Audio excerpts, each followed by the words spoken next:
ইউনূস তুমি ঐক্য করো, এই বাংলাদেশ রক্ষা করো। কিন্তু 5 বছর না, আমরা চাই ডক্টর ইউনূস আমৃত্যু পর্যন্ত ক্ষমতা থাক। গতকাল বেশ কয়েকটা গুরুত্বপূর্ণ ঘটনা ঘটেছে।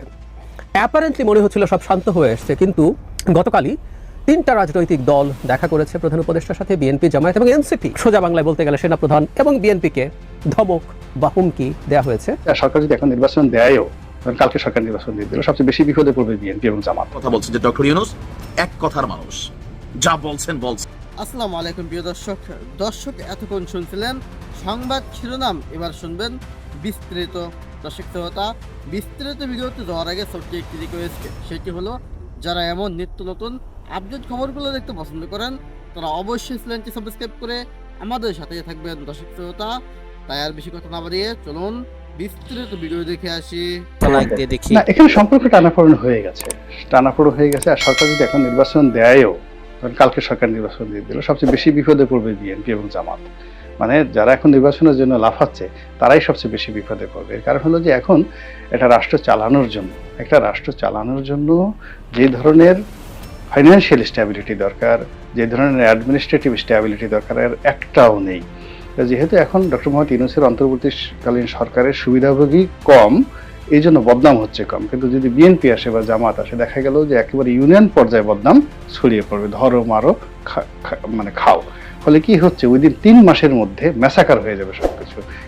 কাজী এখন নির্বাচন চাইলে তো হবে না। নির্বাচনের জন্য তো আগে অর্থনীতি, একটা নির্বাচন করতে তো 2 থেকে 3,000 কোটি টাকা শুধুমাত্র রাজস্ব খাত থেকে যাবে সরকারের।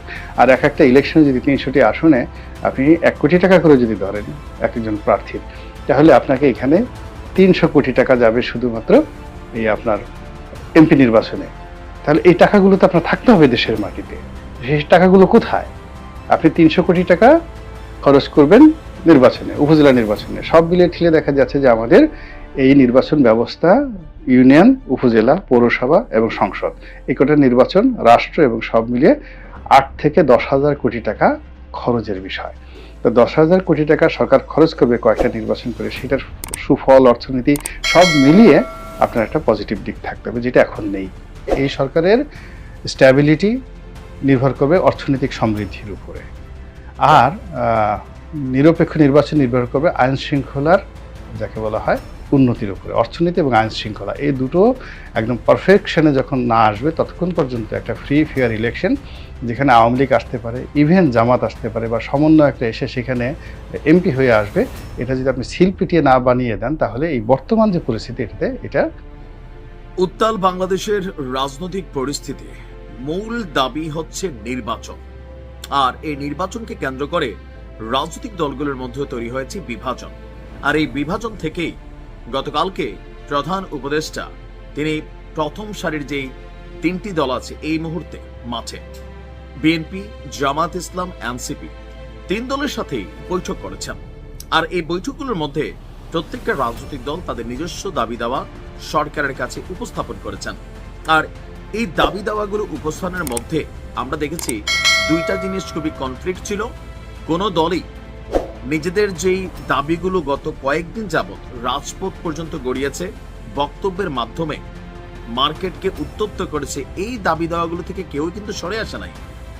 এনসিপি যেমন আপনার চাইছে সরকার আওয়ামী লীগ আমলের যত নির্বাচন ছিল সব অবৈধ ঘোষণা করে দেখ, তাহলে আদালতে গিয়ে যে পরিস্থিতিগুলো তৈরি হচ্ছে, মানে ইশরাকের মেয়র পদ, এটাকে যে কোনো মূল্যে তারা ঠেকাতে চাইছে। বাট আমি জানি ডক্টর ইউনূস এই সিদ্ধান্ত নেবেন না। অপরদিকে বিএনপিও গতকালকে তাদের প্রোগ্রামের মধ্যে যে জিনিসগুলো দাবি করেছে খুবই গুরুত্বপূর্ণ ছিল, নির্বাচন ডিসেম্বরের মধ্যে।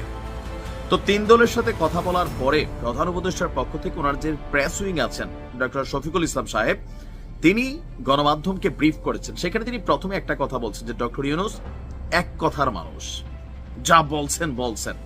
তো সেইখান থেকে মানে এত দ্রুত সিদ্ধান্তটা আসছে যে বিএনপি গিয়ে ডক্টর ইউনূসের সাথে বৈঠক করে আসছে, এটার পরে হয়তোবা আলোচনার বিষয় ছিল, চিন্তা ভাবনার বিষয় ছিল, সময় নেওয়ার ইস্যু ছিল, কিন্তু তাৎক্ষণিকভাবে 3 দলের সাথে বৈঠকের পর প্রেস ব্রিফিং থেকে যেই শব্দটা চলে আসছে যে ডক্টর ইউনূস এক কথার মানুষ, তিনি আগামী জুন থেকে, মানে ডিসেম্বর থেকে জুনের মধ্যে নির্বাচন, তার মানে ডক্টর ইউনূস ঝুঁকবেন না, আর পদত্যাগ তো করবেনই না, বা পদত্যাগ করবেন এমন কথা তিনি সরাসরি বলেনও নাই, এটা এনসিপি কর্তৃক প্রচারিত একটা তথ্য।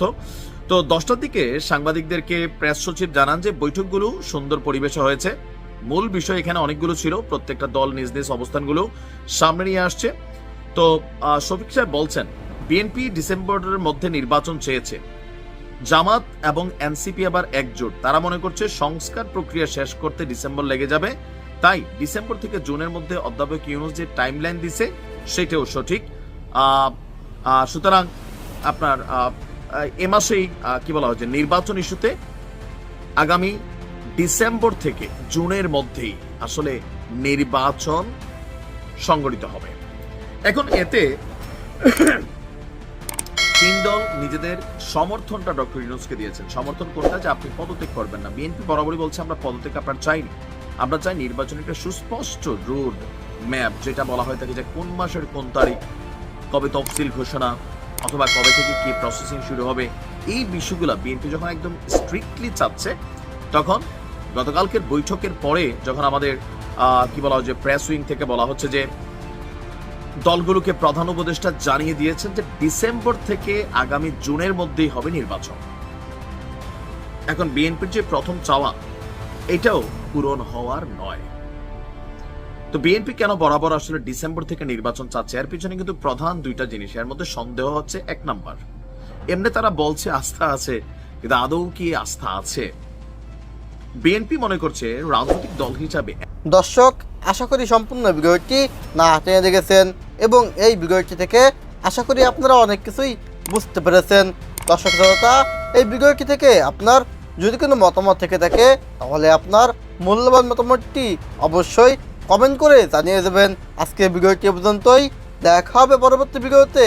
সে পর্যন্ত ভালো থাকুন, সুস্থ থাকুন, আল্লাহ হাফেজ।